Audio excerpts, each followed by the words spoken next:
que ela vem bastante, mas sempre ela vem com a pauta, não é isso, Morgadão? É isso aí, ela tá por dentro de tudo que acontece na política. Bárbara, te atualizei. Boa tarde, Bárbara. Vinheta. Tá pensando aqui. Que prazer. Agora sim, boa tarde, Bárbara, tudo bem? Boa tarde, logo que sensacional! Vinheta! Temos uma vinheta! Yay! Olha Como aí. vocês estão, meninos? Tudo Nesse bem. dia Tudo cheio bem? de coisas para sermos atualizados. Tudo bem com vocês? Boa, tudo em ordem. Eu vou puxar já aqui então, e a gente estava falando agora há pouco a respeito do imposto sindical, né? Que a gente vai agora, pelas informações, de um dia, quando era obrigatório, para uma nova aí que são 3 dias e meio trabalhado. E assim, eu não queria ser esse tipo de pessoa, mas infelizmente eu sou, porque eu vejo o método em absolutamente tudo. E eu vou aproveitar a presença do Alan, ele estava falando uma coisa muito importante, que vai conectar com o que eu quero falar daqui a pouquinho, viu, Alan? Aguenta aí. Boa. Vamos falar rapidão do imposto sindical. O imposto sindical, eu até separei aqui para mostrar para vocês, que no dia 3 de janeiro, era negado, não vai ter imposto sindical. Tá. Então vocês podem dar um Google aí, ó. O governo Lula não voltará com imposto sindical, diz ministro do Trabalho. Olha a ironia do destino. Ministro do Trabalho, o próprio Marinho. Aí nós temos a matéria de ontem, que diz, com o apoio de Lula, a contribuição sindical deverá voltar a ser obrigatória.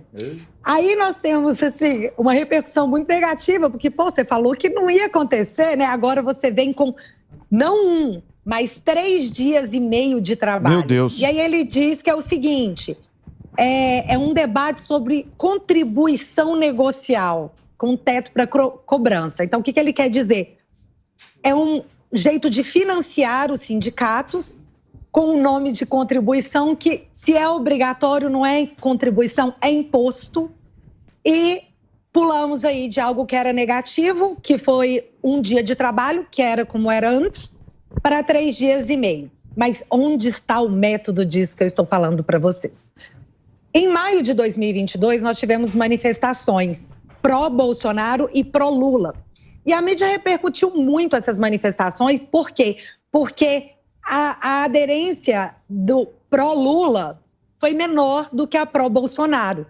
E rolou uma discussão muito grande na época, que era porque os sindicatos estão sem dinheiro, já que com a queda da obrigatoriedade do imposto sindical, a arrecadação dos sindicatos caiu 96%. Então, quando você tem uma queda de 96% em termos financeiros, você fica inviável financeiramente para você se deslocar, para você fazer os seus movimentos, que era normal da gente ver na época do PT no poder, aquelas manifestações onde você via aquele monte de bandeira de sindicato, aqueles balões da CUT, né? Então, isso era uma movimentação do sindicato. Com o sindicato sem grana, essa movimentação ficou inviabilizada. Então, você injetando dinheiro nos sindicatos, você fortalece o movimento de rua, que era aquele que apoiava o Lula. Porque como assim você vai dizer que é um presidente das massas se não tem massa na rua apoiando? Então, o que nós vamos ter agora, enxergo eu, é um financiamento das massas de rua, que é o público do Lula. Afinal de contas, ele é um sindicalista. Nada mais coerente do que ele financiar sindicatos com o dinheiro do trabalhador, que fique bem claro, para que os sindicatos fiquem felizes e voltem às ruas para apoiá-lo. Porque ele vai precisar. Vocês querem falar alguma coisa? Eu tô falando pra caramba. Não, eu tá vou muito. Agora na parte do aula. Tá dando aula. Tá aí. muito bom, você tá dando aula aqui. Tudo bem, Bárbara? Não, a gente pode continuar. Tudo bem, Daniel? Prazer então aí vou ter com continuar você. aqui. Qual Posso só o pedir uma método? gentileza pra você? A gente vai fazer um break pra nossa rede de rádios aqui na Jovem Pan e a gente continua com a Bárbara. A Bárbara tem o @Te Atualizei oficial e ela também tem o YouTube Te Atualizei. Aliás, ela fez uma entrevista recente, se eu não me engano, com o presidente. Correto? Dia dos Pais. Dia dos Pais. Tá Aí certo. bombou a entrevista com o ex-presidente Jair Messias Bolsonaro. E também ela tem o site, que é o teatualizei.app. Ela tem várias plataformas, então sigam e prestigiem o conteúdo da Bárbara. Daqui a pouco a gente está de volta aqui na Rádio Jovem Pan. Continuando aqui. Bárbara, aproveitando aqui esse assunto, você finalizou o assunto do sindical? Não, do imposto sindical, sim, eu só Boa. ia ligar onde que isso vai chegar na questão econômica, mas pode ir. Não, Daniel. vamos seguir. Aonde vai chegar na questão econômica? Vai lá. Vai chegar no seguinte, nós estamos num período de maré baixa, era o que o Alan estava falando. O governo Lula não está acostumado a lidar com crises. Por quê? Porque ele pegou a alta dos commodities, cara, tem uma coisa que a gente não pode dizer do Lula, é que ele não tem sorte, porque ele teve muita sorte no período que ele governou o Brasil. E agora, nós estamos com uma desaceleração econômica. Por quê? Porque eu acho isso? Não, não é porque eu acho isso. Porque nós estamos em quedas consecutivas de arrecadação. O que significa quedas consecutivas de arrecadação? Significa que você não está gastando e o governo não está arrecadando em impostos. E aí nós entramos hoje, será votado entre hoje e amanhã, diz o Lira, o arcabouço fiscal. Como que eu vou conectar essas coisas? Olha que doideira. O arcabouço fiscal, para ele dar certo, ele depende de arrecadação. O governo precisa aumentar a arrecadação para que ele possa gastar mais. E aí, não importando o teto de gastos, né? O teto de gastos vai para as cucuias e ele vai gastar mais, justificando que ele está arrecadando mais. Só que eis o problema, nós estamos em quedas consecutivas de arrecadação. Inclusive, a desse mês saiu hoje, nós estamos na arrecadação da época do Covid, de julho de 2020, de tão crítica que está a situação. O varejo, que é um mecanismo onde emprega muitas pessoas, nós estamos com um varejo em queda. Nós estamos assistindo isso com números, isso não é achismo. E aí, o que acontece? Como é que o arcabouço fiscal vai funcionar se nós estamos com a arrecadação em baixa? Aí entra o que o Alan estava falando, que é a questão da reforma. A reforma tributária, que vai aumentar impostos. Isso vai acontecer.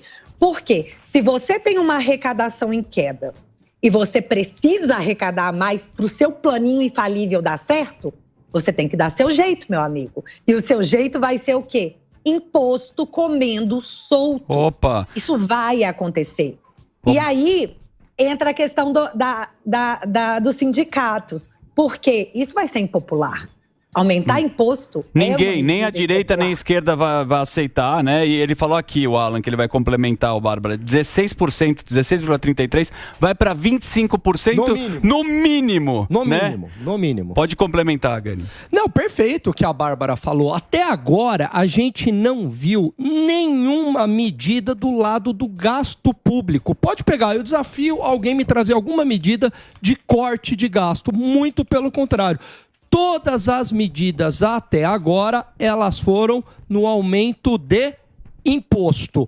E, pior, no aumento também do gasto público. Significa que o aumento do gasto público está sendo financiado com os nossos impostos. Esse arcabouço fiscal é um arcabouço frouxo, porque o mínimo, né, é inflação mais 0,6. A última regra fiscal limitava a inflação. Você não podia gastar mais que a inflação do ano passado. Agora não. No mínimo a inflação mais 0,6. E cheio de exceções. Ou seja, o Estado gastador financiado com mais tributos, só que aí tem um final da história, né, Bárbara, que é triste. Putz. Se você começa a estrangular o setor privado com impostos, você tira todo o incentivo. Para que eu vou trabalhar tanto se o governo vai ser meu sócio? Para que eu vou produzir tanto se o governo vai ser o meu sócio? E aí, apesar do aumento do imposto, cai a arrecadação. Aí tem que entrar um governo mais à direita para fazer toda aí não a tem reforma. dinheiro, Exatamente. você vai ser sócio de um governo que não te dá nada e não vai nem ter dinheiro e vai ter muito desemprego e por aí vai. Perfeito. Agora, posso pedir a sua sensibilidade, que você tem muito, você consegue ver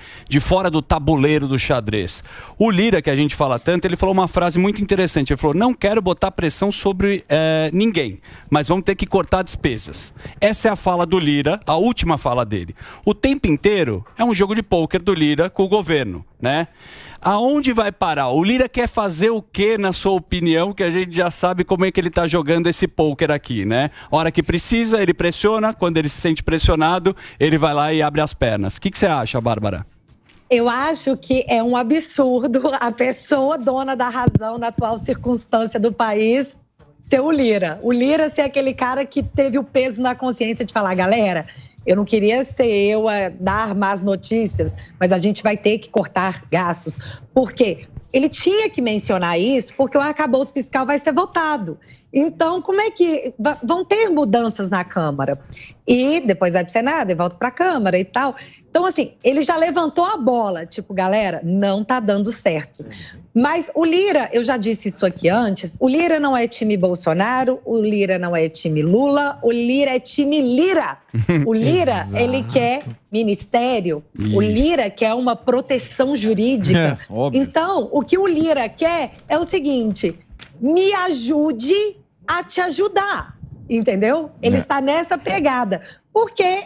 De novo, ele não tá nem aí pro Lula, se der errado, nem aí pro Bolsonaro, se der errado. Ele tá aí pra ele. E aí, o que eu ganho com isso? Aparentemente, ele vai ganhar um ministério. Inclusive, o cara do partido dele, acho que é Fufuca o nome dele. Fufuca. Foi ventilado agora, recentemente, o cara que vai ascender ao ministério pelo PP, ele teve um aumento de 350% dos seus rendimentos nos últimos anos. Justo, então, esse vai ser o ministro indicado pelo PP que vai ter uma casinha, um lugar quentinho para repousar no governo Lula. Mas assim, gente, o Lira, enquanto está falando isso, de, nós vamos ter que cortar gastos, o Pacheco hoje está falando que sobre a reforma tributária, os advogados vão ter que ficar isentos, porque foi uma choradeira, porque... você vai fazer a reforma tributária, você vai cobrar mais de fulano? Aí pegava mal pro governo. Aí o governo falava, não, essa galera tá isenta. Então você vai cobrar mais na alimentação. Não, vamos isentar. Então começou a isentar uma grande classe de pessoas. E Pacheco é advogado. E Pacheco sofreu pressão de advogados. E hoje ele deu a manifestação do seguinte, não, advogados também vão ter que ficar isentos nessa reforma. Como é que essa reforma vai estourar no colo de alguém? E eu já aviso para vocês de antemão, tipo assim, previsão muito louca, me cobrem daqui a pouco. Vai estourar no colo da classe média. Só do nosso. A classe média vai pagar a conta. Mas é só do nosso, velho. Mas, Bárbara, isso aí, esse é o estilo do Barba, né? Essa é a negociação que o Brasil a gente sempre assistiu, nada mudou, é nada de novo isso. É o cara que pede de uma maneira educada a emenda, ele vai lá, conversa, porque, na verdade, ninguém tá nem aí pro país, né? São os interesses pessoais que contam, não mudou absolutamente nada. Esse é o Brasil de sempre. Você acredita que alguma questão de pauta vai acabar mudando? Eu tô sem a menor esperança. O Alba tá muito triste. Eu tô triste. Decepcionado. Alba, tô assim, chatos com você, porque o Lula não vai aprender com os erros dele. Porque nós temos, com os erros do PT, né? Porque o que ele tá fazendo? Ele tá repetindo a Dilma. Sim. E aí, quando a gente chama ele de Dilma, é por causa disso, porque ele está repetindo as políticas fracassadas da Dilma. Como, por exemplo, segurar artificialmente os preços da Petrobras. Por que ele está fazendo isso, gente? Ele está fazendo isso porque ele é um cara bondoso? Não é porque ele é um cara bondoso. É porque ele está segurando a inflação. Porque se ele solta a inflação, o Banco Central não diminui os juros. E ele quer que o Banco Central diminua esses juros. Então, ele segura a inflação na gasolina. Enquanto isso, ele vai estrangulando a Petrobras, que ainda está deficitária com relação a valores de combustíveis, mesmo com o ajuste que foi promovido. Mas, Alba, você falou assim, será que as pessoas vão perceber? Já tem muita gente percebendo. Inclusive, em agosto teve uma fuga de capital gigantesca de dólares do país. E aí você vê as pessoas sacando seus dinheirinhos sagrados das contas, porque não acreditam, sacando seus investimentos e tirando do país. Assim como você viu a Bolsa caindo em 15 pregões, ela caiu 14. Pois é. Por quê? Porque o pessoal lá de fora não quer investir aqui dentro, porque já entendeu o que é que vai rolar. Então, nós nos tornamos hoje um risco.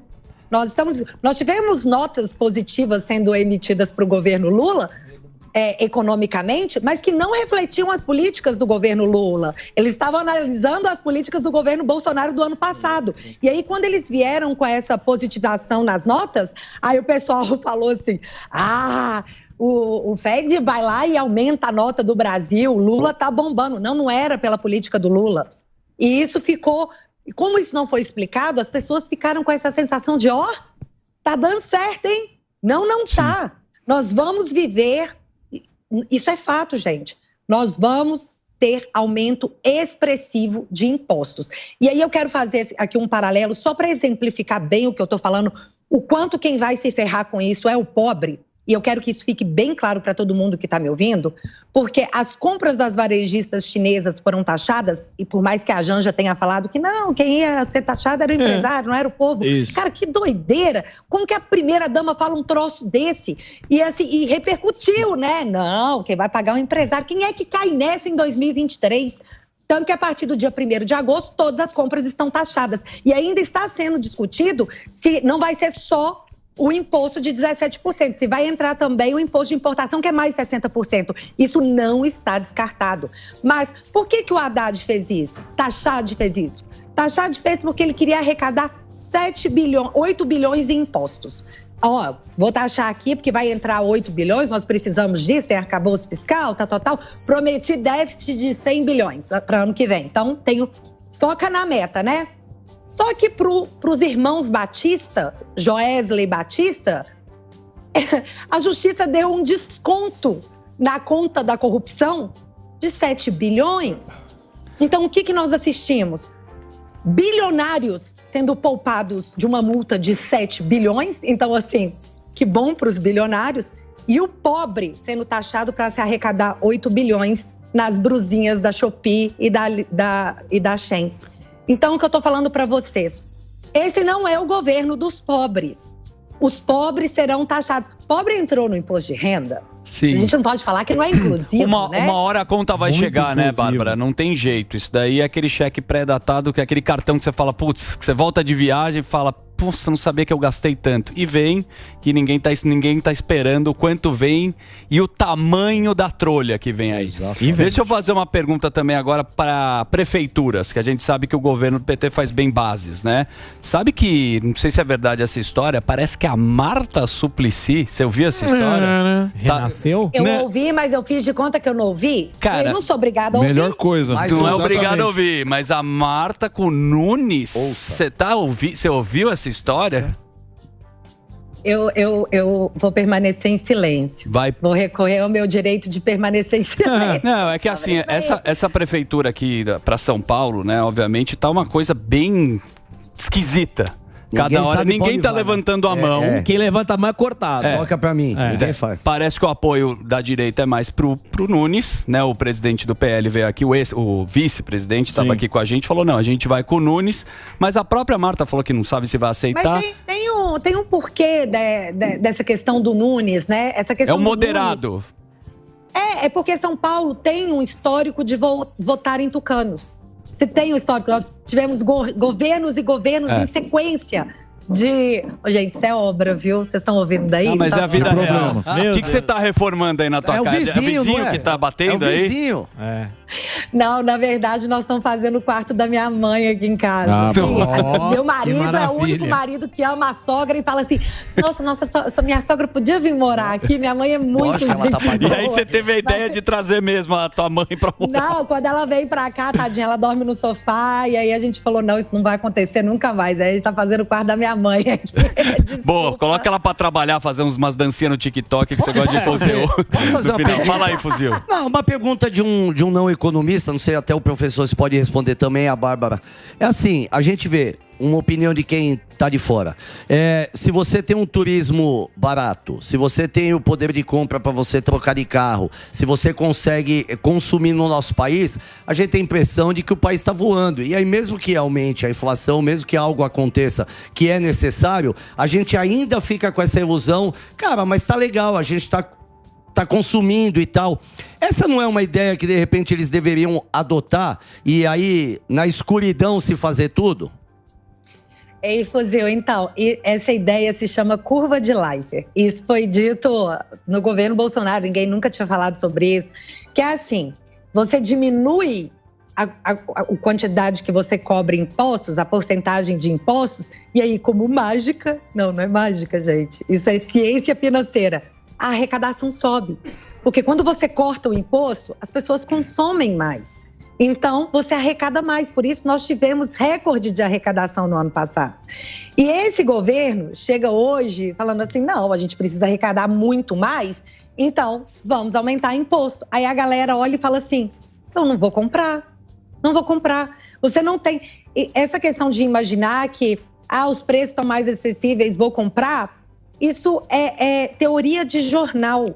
Porque se isso fosse real na prática, nós não estávamos em queda do varejo, em quedas consecutivas. As pessoas não estariam parando de comprar se os preços estivessem mais acessíveis. As pessoas, além de não sentirem isso que os jornais pregam, a boa maré econômica, as pessoas não sentem isso na prática, as pessoas têm medo do futuro pelas políticas que estão sendo adotadas agora.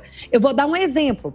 Eu falei agora que o Taxad tinha falado para o ano que vem, Alan, se eu estiver errada, você me corrige, por favor, que ele estava prevendo um déficit de 100 bilhões. Era a meta dele para o ano que vem, que não vai ter mais teto de gastos, porque ele está contando que o arcabouço vai passar. Então, ele foi lá e estabeleceu 100 bilhões de déficit.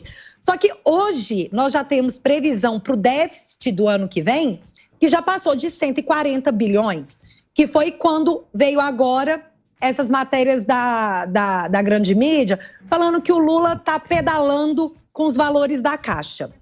Por quê? Nós temos lá depósitos judiciais. E aí o governo está contando que aquele valor todo é dele para diminuir a sensação de rombo que já está sendo anunciada para o ano que vem.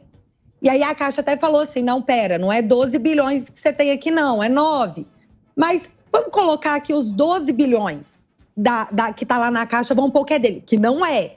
Isso é pedalada. Que fique claro, não é.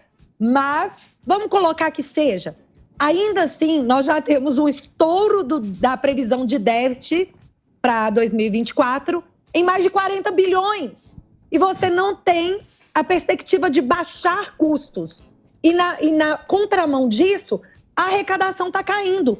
Pelo amor de Deus, alguém tem que explicar como isso se sustenta. Alan, como isso vai se sustentar? Vai lá, quero ver. Aliás, a Bárbara é melhor economista que muita economista. Eu tô impressionado, por cara. aí, viu, Bárbara? De verdade. Parabéns. Fazer um break em homenagem à Bárbara, que é o nosso Paulo Guedes aqui. Tá impressionante que ela tá aprofundando. Parabéns, cara. Bárbara É curiosa, eu sou uma pessoa curiosa. Não, mas tá manjando aqui, tá dando aula pra gente. Ó, o @Te Atualizei Oficial, esse é o Instagram da Bárbara. Ela tem o YouTube Te Atualizei. Daqui a pouco a gente volta aqui pra Rede Rádio da Rádio Jovem Pan. Vamos lá, Gani. Qual que é o problema, né? O problema é para você reduzir imposto, como o governo passado fez, você tem que reduzir o gasto público para o Estado conseguir se financiar.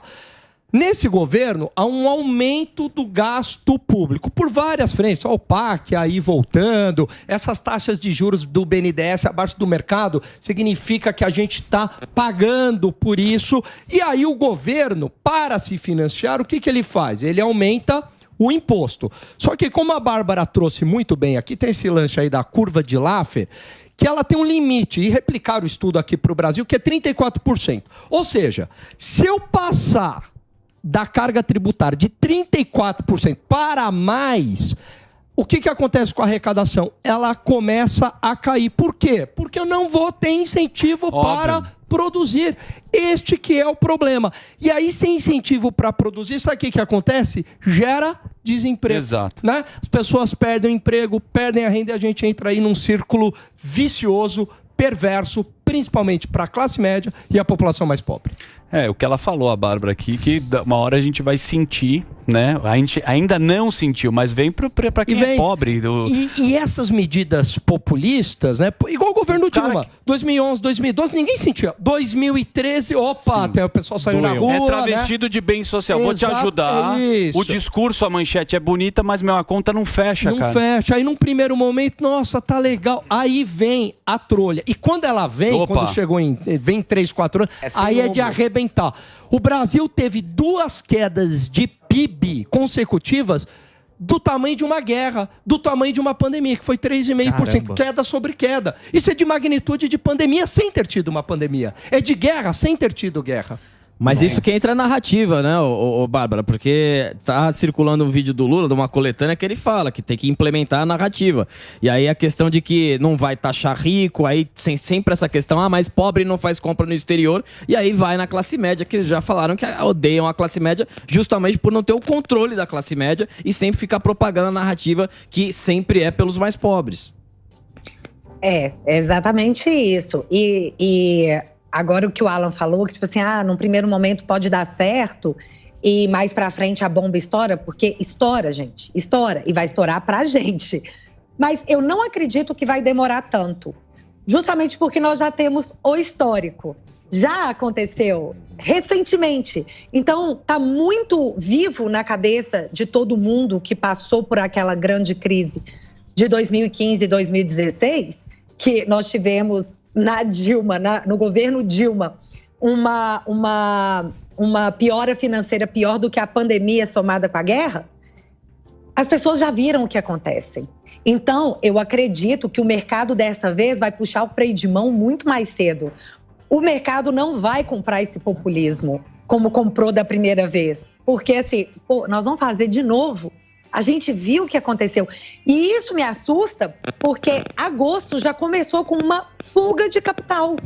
Nós temos que dar o nome correto. O que aconteceu em agosto foi uma enorme fuga de capital. Porque as pessoas já estão assim, meu Deus, é Dilma 3. Não é o Lula 1 ou o Lula 2 que podia contar com o boom dos commodities para poder financiar gasto exagerado. Não tem, gente. Não tem. O boom dos commodities, como não é opcional, vai ser compensado em imposto no lombo. E isso está acontecendo.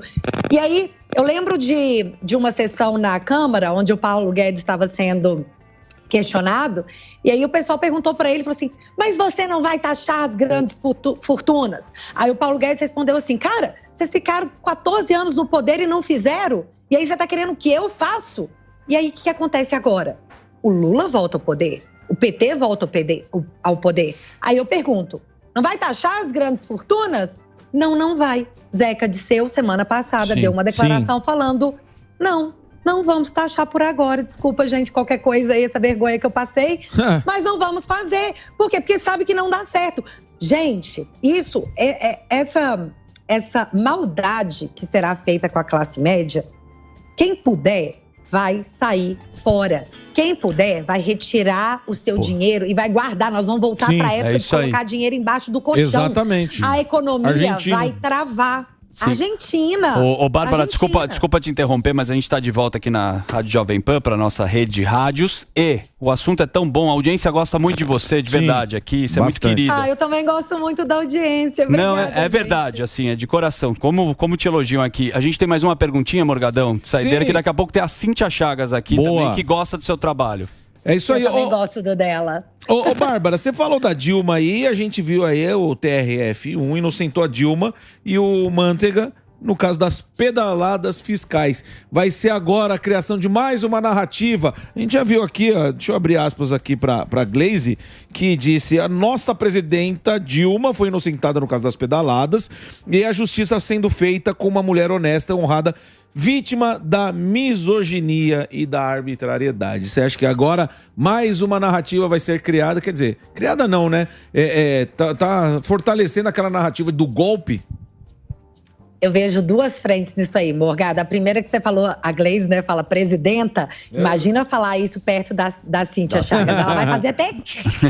Sim. Mas, enfim, eu vejo duas frentes nessa questão do TRF inocentando a Dilma. O que tem que ficar claro é o seguinte: o TRF1, ele tirou a questão criminal da coisa, porque ela caiu por crime de responsabilidade. A pedalada fiscal era um crime de responsabilidade que foi julgada pelo Congresso e por isso ela caiu, por isso ela sofreu impeachment. E isso está legitimado, isso não volta. Não há o que se falar, foi golpe. Não foi golpe. Quem legitimou isso foi o Congresso com Lewandowski, o ministro maravilhoso, perfeito, indicado porque era amigo, a mãe era amiga de Dona Marisa, né? Então, super imparcial, mas era ele que estava lá no impeachment da Dilma. Então, ele chancelou tudo como a voz da legalidade. E aí depois foram lá e quebraram a Constituição, não tirando os poderes políticos da Dilma, né? A justiça no nosso país é um negócio muito complicado. Mas a primeira frente é essa. Eles tiraram a questão criminal da situação. Não há o que se falar em crime nessa vara, mas a condenação política foi feita pelo Congresso e está mantida. Então, meu amigo, não foi golpe. O segundo ponto é que eu achei muito interessante isso acontecer justo na semana em que a mídia comenta a pedalada do Lula lá na Caixa. Então, eu vejo da seguinte forma. A justiça já está falando assim, eu não vou me intrometer nessa treta aí do executivo, metendo a mão nos bancos estatais. Então, Congresso, vocês lidem com isso. Eu enxerguei como sendo um movimento da justiça dizendo que não vai fazer nada a respeito se o Lula pedalar. Foi isso que eu entendi. Obrigado. Bárbara, Te Atualizei, oficial, Instagram dela, YouTube Te Atualizei. Ela tá com uma entrevista com o ex-presidente Bolsonaro lá, já tem quase 1 milhão aí de visualizações. Muito obrigado. O site dela também é o teatualizei.app.